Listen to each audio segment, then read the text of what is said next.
never share your toys or communicate.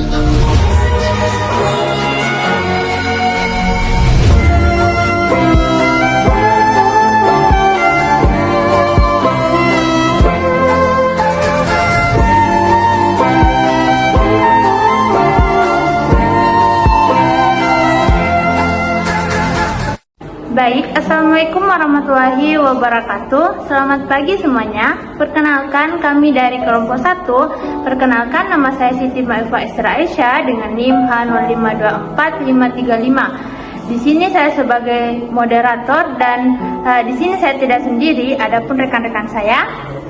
Baiklah, perkenalkan saya Nabila dengan NIM H0524308. Perkenalkan, nama saya Nurul Askia Ramadhani dengan NIM H0524318. Perkenalkan, nama saya Mardana Muhyiddin dengan NIM H0524325. Baik, perkenalkan nama saya Nur Awalia dengan NIM H0524333. Saya Vera Andini dengan NIM H0524069.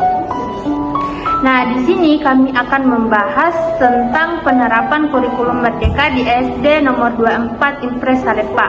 Presentasi ini sudah kami susun berdasarkan hasil wawancara kami dengan guru kelas 3 dan kelas 5, yaitu Pak Taslim dan Ibu Marwati.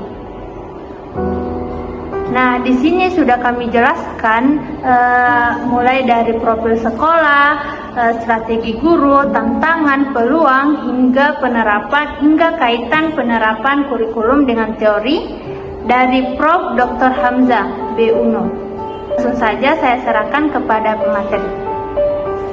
Terima kasih atas kesempatan yang telah diberikan. Nah, perlu kita ketahui terlebih dahulu, kurikulum Merdeka ini berawal dari adanya perubahan dan perkembangan kebijakan pendidikan nasional yang menuntut adanya inovasi dalam pengembangan kurikulum. Nah, kurikulum kini tidak lagi dianggap sebagai dokumen yang bersifat tetap, tetapi sebagai hasil dari proses rekayasa pedagogik, yaitu rancangan pembelajaran yang menyeluruh dan terintegrasi agar sesuai dengan kebutuhan peserta didik.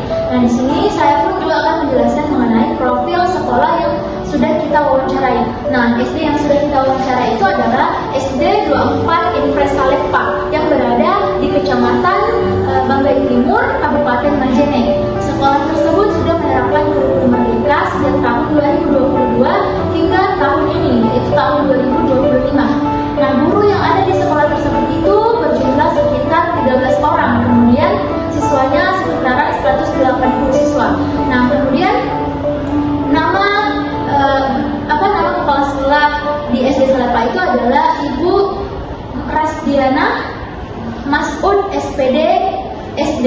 Kemudian, dari hasil observasi kami, sekolah tersebut sudah memiliki semangat yang tinggi untuk beradaptasi dengan perubahan kurikulum. Seperti itu. Jadi, sekolah tersebut sangat bersemangat atas beradaptasi dengan perubahan kurikulum seperti itu. Baik, saya akan melanjutkan dari materi sebelumnya. Nah, di sini saya akan menjelaskan tentang latar belakang dan tujuan dari observasi kami ini. Nah, latar belakang dari observasi kami ini yaitu kami melihat bagaimana kurikulum Merdeka yang diterapkan di sekolah dasar, terutama dari observasi di sekolah dasar SD 024 Impres Salepa. Nah, ada tujuan pembelajaran, tujuan dari hasil observasi kami ini, yaitu yang pertama kami ini melihat bagaimana pemahaman guru yang ada di sekolah SD 024 Impres Salepa. Yang kedua, bagaimana kurikulum itu atau strategi yang diterapkan oleh guru tersebut. Nah, kami dari observasi kami ini, kami melihat dari strategi dari kelas 3 SD Pak Taslim dan kelas 5 SD Ibu Marwati. Nah, yang ketiga, kami melihat bagaimana mengetahui bagaimana tantangan dan peluang yang dihadapi dalam proses pembelajaran tersebut. Nah, dari sinilah kami sebagai calon guru juga belajar bagaimana pembelajaran tersebut berlangsung.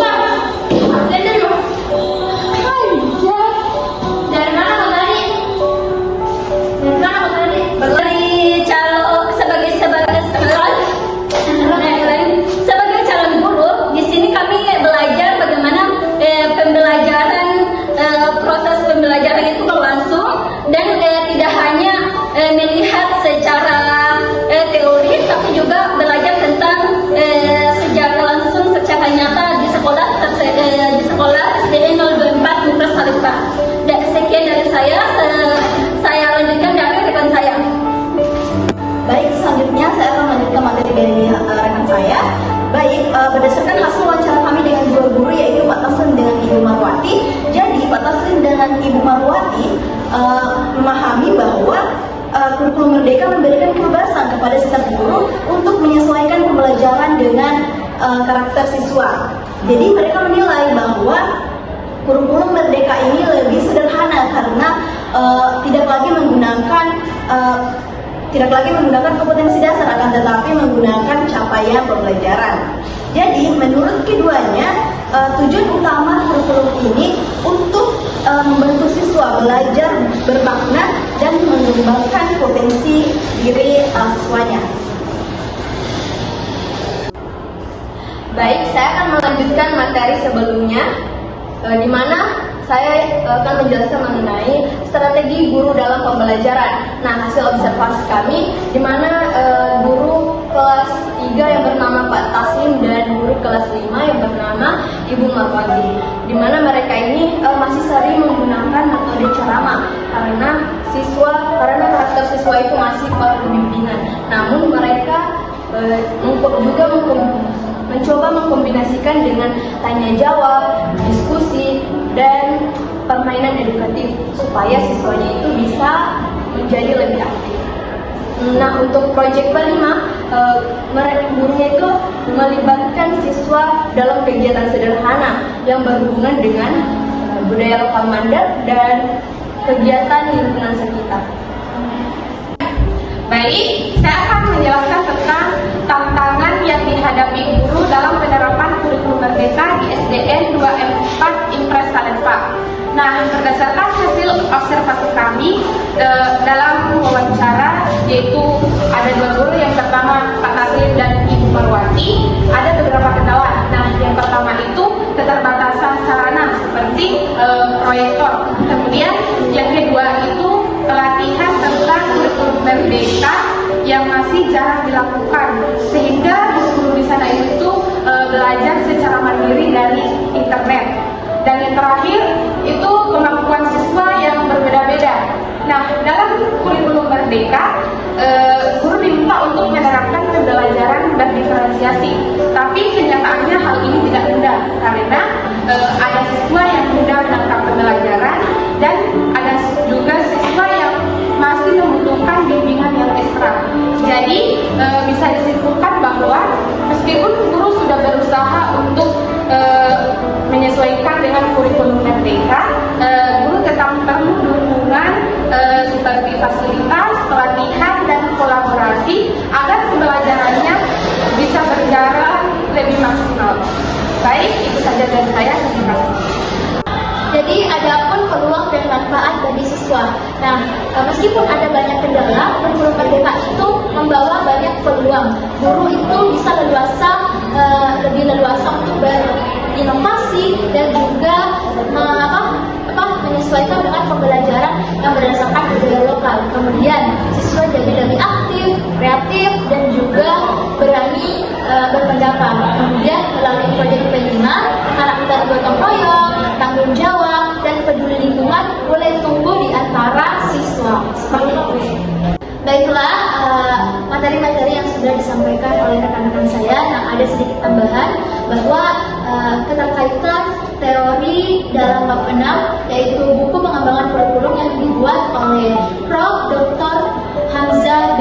Yuno, yaitu beliau mengatakan bahwa penerapan kurikulum itu harus dilandaskan dengan prinsip, yaitu yang pertama fleksibilitas, relevansi, integrasi, dan juga berorientasi pada peserta didik. Nah, hal ini sudah terlihat di SD Salemba, di mana guru sudah menyesuaikan pembelajaran dengan kondisi siswa dan lingkungan sekitar. Seperti itu. Baik, adapun keterkaitan dengan pada bab 7 pada buku pengembangan kurikulum. Jadi tujuan pembelajaran menurut Yuno adalah mengembangkan potensi siswa secara utuh, kognitif, afektif, dan juga psikomotor. Jadi pada kegiatan kelima di sekolah ini sudah sangat sejalan dengan tujuan tersebut karena kegiatan itu membentuk karakter siswa dan kompetensi siswa secara seimbang. Baik, di sini saya akan memberikan dari saran konstruktif dari kelompok kami ini, yaitu pertama, guru perlu mendapatkan pelatihan yang rutin untuk strategi pembelajaran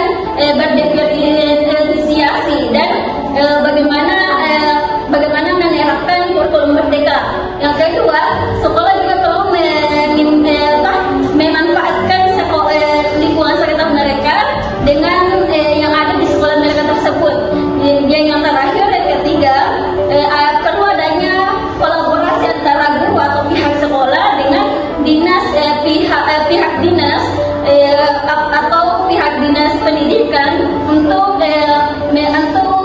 agar implementasi kurikulum merdeka itu berjalan lebih maksimal dan lebih teratur. Baik, sekian dari saya. Selanjutnya akan dilanjuti oleh rekan saya. Nah, itu saja pemaparan dari materi kami, hasil observasi kami. Nah, selanjutnya saya akan membaca kesimpulan dari observasi kami, yaitu penerapan kurikulum merdeka di SD nomor 24 Salifah ini sudah berjalan cukup baik. Guru memahami prinsip dasar kurikulum dan menyesuaikannya dengan kebutuhan siswa. Namun, masih perlu peningkatan fasilitas, pelatihan guru, serta inovasi dalam strategi pembelajaran. Nah, itu saja penyampaian dari kami. Mohon maaf atas kesalahannya. Wabillahi taufiq wal hidayah. Assalamualaikum warahmatullahi wabarakatuh.